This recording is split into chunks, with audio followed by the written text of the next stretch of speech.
This is Beyond a Reasonable Doubt with your hosts, Mark Garrigus and Adam Carolla. Yeah, get it on. Got to get on a church with a mandate. Get on. Welcome the best 15 minutes or so in the universe. It's Beyond a Reasonable Doubt. I'm Adam Carolla. Gary Smith is over there, and Mark Garrigus is going to be joining us in 1 second, God willing. We're probably going to talk about this whole Cain Velasquez thing because that's the breaking news. Absolutely, yeah. That's Mark's newest client that we teased on the last episode. Yeah, well, so we'll set the table. Mark's actually joining us right now, so it'll take him a second here to get connected to audio. So yeah, we'll set the table, which is former UFC heavyweight champion and certainly in the conversation for the greatest of all time when it comes to UFC heavyweight fighters, Cain Velasquez, reportedly chased down a gentleman in his car for several miles and then fired several shots at that car, ultimately hitting the person he was chasing stepfather. And this is all because the person he was chasing allegedly molested someone in Cain's family over 100 times. Did he hit Cain? Did Cain hit the guy he was shooting at, or just He did not. There were 3 people in the car. He hit the stepfather who was driving in the arm and torso, and he is expected to survive. This is all per news reports I'm reading. I don't have any inside dirt from Mark or anything like that. Well, Mark has joined us now. I'm not sure if his mic's hot. Is it? Can you hear me? Yeah, we can hear you. All right, so the skinny... as we speak, Cain is incarcerated. Correct. We've got a hearing on Monday, also the arraignment. He's held right now, I was just telling you on ACS, he's held right now on no bail, meaning he can't bail out. The irony is that the accused child molester was also no bail, meaning he didn't have to post bail, he was just let out. And I'm not saying anything about the reports or the client or anything else. I'm just basing on what the DA has said and what has been reported. This whole situation is a massive failure of the criminal justice system. I'll get into more of it Monday after we do the court hearing. But a colossal. You and I have talked, Adam, on this show for 7 years. About all of the failures of the criminal justice system. This may be crystallized as to one of the most abominable failures I've ever encountered. Is the DA kind of a Soros-backed, soft-on-crime kind of guy that you hear about in some of these cities like Philadelphia or maybe San Francisco, L.A.? What's his history? Not known for that, although... in this case, in that county I just mentioned to you, 10 years ago, my then partner tried a case in that county where a gentleman, a client of the firm's, William Lynch, had tracked down the priest who was at the whatever the pedophilia parish was, where they have retired defrocked pedophilia types housed. And apparently wreaked revenge on him, and William Lynch was acquitted 10 years ago, and here we are again with an allegation. Like I'm saying, I'm not conceding anything. All I'm telling you is what the DA has said. The DA has basically characterized this as Cain wreaking havoc or taking the law into his own hands. And I don't know. I'm interested in your crystal brain here because I don't know. I haven't seen anybody who, based on what the district attorney has said, believes that this is a case where somebody should be charged with a life sentence and incarcerated with no bail.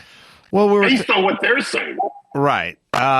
This is the man who was shot at. Now, what we were talking about, and you tell me how much of this is factors in. We're talking about James Tubbs, a.k.a. Hannah Tubbs, who committed this atrocity on this 10-year-old and then started identifying as a woman. And our DA was worried about the kind of treatment he would get or she would get inside of a male prison. And we do know that pedophilia is frowned upon inside of a male prison. So is some of these decisions Or is it a factor that they go, if I send this person to prison versus let them out on their own recognizance, might they suffer some harm in prison? Is that a factor in this? I can't do a collective psychoanalyzing of what goes into the prosecutor's calculations. This is what I'll tell you what I know. I think for the first time, and I know George Gascon, I actually think quite highly of him. And I think for the first time when the tape was released of this particular defendant, Tubbs, talking to his father. Jailhouse phone call, yes. Yes. And it was such an abomination, but not surprising to me. I've heard jail calls for years. But it was the first time that the district attorney here in LA County, George Gascon, actually reversed the policy, because it was just, anybody who's clear thinking or rational would listen to that and just say how ridiculous. But this case, you've got a person who is charged with hundreds, apparently, according to the DA or according to law enforcement, in Santa Clara County, different county, not George Gascon, but a different DA, hundreds of acts of child molestation. And I'm not going to address the specific incident, but released with no bail, meaning on his own recognizance. The DA says over his objections, I have no reason to believe otherwise, but I don't know yet. We'll see. And apparently not wearing, as far as I can tell, it hasn't been reported that he's got that anywhere on it does he have, at the time of this alleged shooting or whatever it is, does he have a GPS device or anything else? And apparently the child care center wasn't lawfully licensed at the time, where it's what sounds like it's ground zero for child molestation in that county. And somebody's got to say to themselves, what are we doing here? What is happening here? How does this make any sense? And why are we saying to civilians, don't take the law into your own hands? Well, someone's got to take the law into somebody's hands is basically what you're saying. If the government isn't taking the law into their own hands, if they say, don't take the law in your own hands, I agree. If someone murders my daughter and then they just let him leave, well, then you're not taking the law into your hands. Lawmakers and judges and DAs. Gary, I showed Gary something today, and I know it's kind of about that you had tweeted, and it was somebody in Ukraine, because in Ukraine you've got a breakdown, obviously, because of the Russian invasion. You've got a breakdown of the societal order. And one of the things that was done is a lot of people who were in custody post-conviction were let out and given guns and were looting.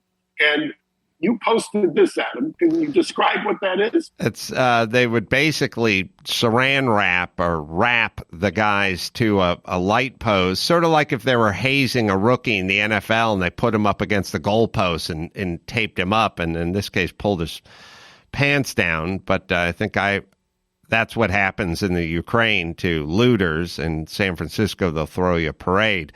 But I want to drill down a little more on the Cain Velasquez situation, which is who decides no bail? Is that just the judge?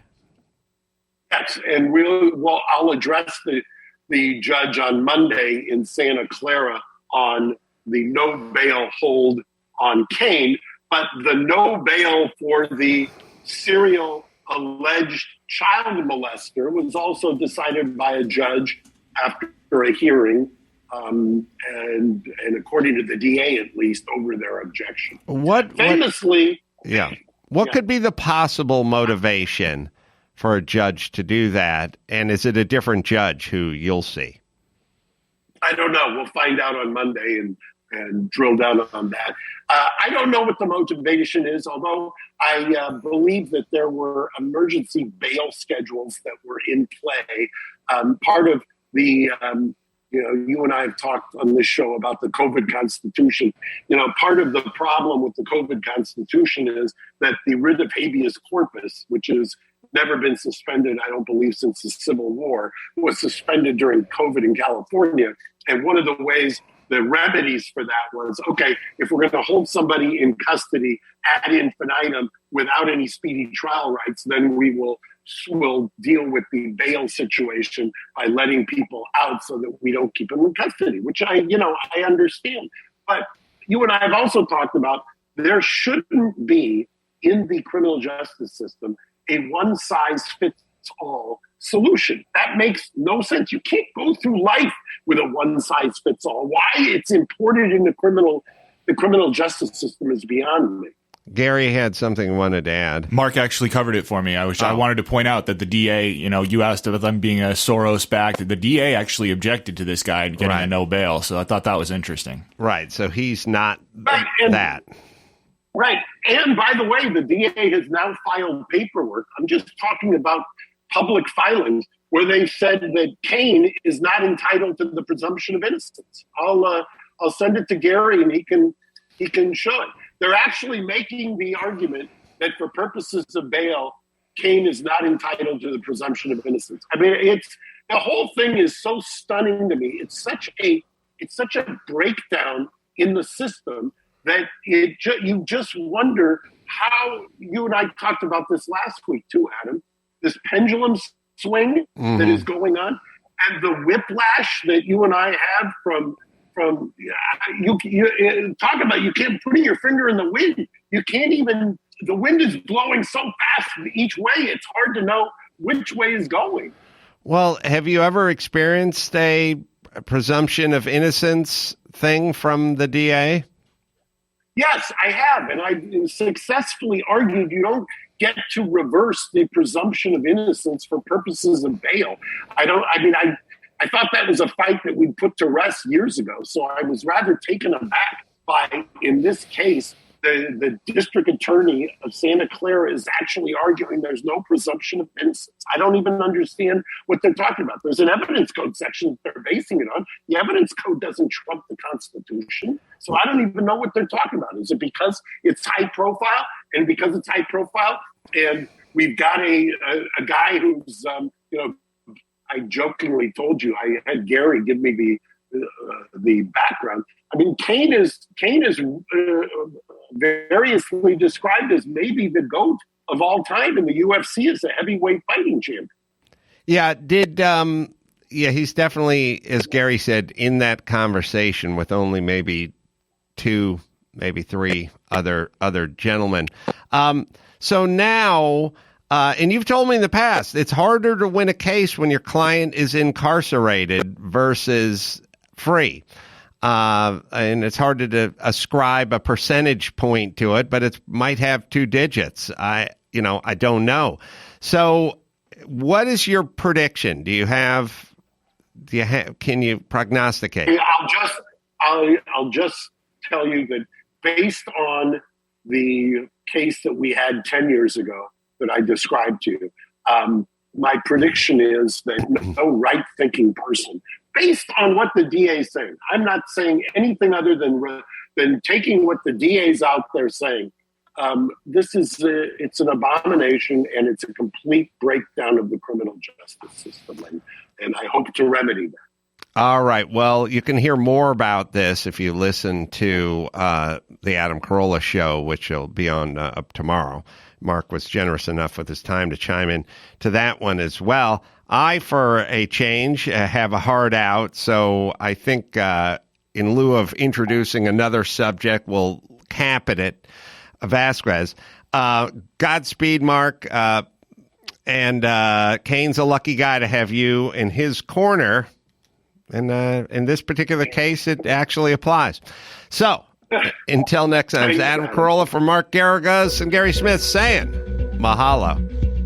Thanks for listening to Beyond a Reasonable Doubt.